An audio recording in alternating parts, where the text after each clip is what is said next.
শুরু করেন। হ্যাঁ, বিসমুল্লাহির রহমানির রহিম। আমি যদুবাইরা ইউনিয়ন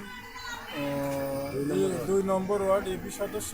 আমরা ইউনিয়ন পরিষদের অফিসিয়াল কাজ যে নিয়োজিত ছিলাম, এই মতো অবস্থায় হঠাৎ শুনতে পেলাম যে বড়ইছড়া 3 নম্বর ওয়ার্ড গ্রামে একটি বড় ধরনের আগুন লাগছে।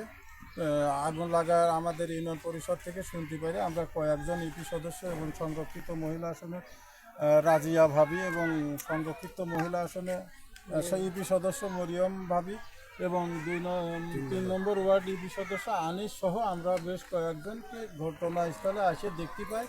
এরা অত্যাধিক খুব নিরীহ গরিব মানুষ। এদেরকে আসলে দিন মজুরি কিচ্ছু নেই। 8-9টা ফ্যামিলি একদম পুড়ে ছাই ছাড়া আর তার ভিটাই অন্য কিছু নেই। তো আমি গরু বাছু ছাগল ভেড়া এরা অত্যাধিক ঋণী মানুষ এবং নগদ টাকা পয়সা পুড়ে সব শেষ। তো যাই হোক, আমরা এই তাৎক্ষণিক এই যে অবস্থা দেখতে পাচ্ছি, এখন এদেরকে আপাতত আমরা এলাকাবাসীর সঙ্গে নিয়ে সবাইকে ডাকে আমরা ইউনিয়ন পরিষদের ইউপি সদস্যর পক্ষ থেকে আমরা সবাই একটা তার আপাতত এই মতো অবস্থা একটা থাকার ব্যবস্থা করবে এবং তাদের চেয়ারম্যানের সঙ্গে কথা বলেছি, তোমরা ওখানে বিষয়টা দেখো, যা কিছু প্রয়োজন খুঁটিনাটি আমরা ইউনিয়ন পরিষদের পক্ষ থেকে করবে। আর এলাকাবাসী সবাই ডেকে নিয়ে ওদের থাকা বা খাওয়ার আপাতত কাপড় চোপড় মানে পণ্যের জিনিস ছাড়া তো আর কিছু নেই। যতদূর পারি আমরা ইনশাআল্লাহ সবাই এই গ্রামবাসীর পক্ষ থেকে গ্রামবাসীর সঙ্গে করে আমরা এইগুলো আপাতত এদের থাকার একটা স্থান ব্যবস্থা করব।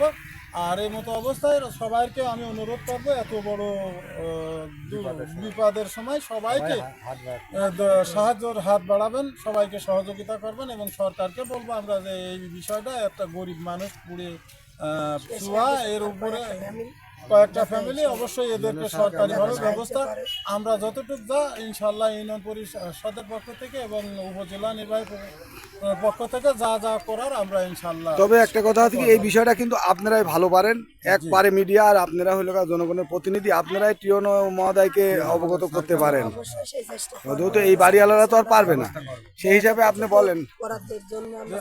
আমরা আমার চেয়ারম্যানের সঙ্গে কথা হয়েছে, ইনশাল্লাহ যা যা আমরা এদেরকে সরকারি সাহায্য উপজেলা নির্বাহী প্রকৌশলী দপ্তর থেকে যা সম্ভবত আমরা যা যা চেষ্টা করার ইনশাল্লাহ অবশ্যই করব।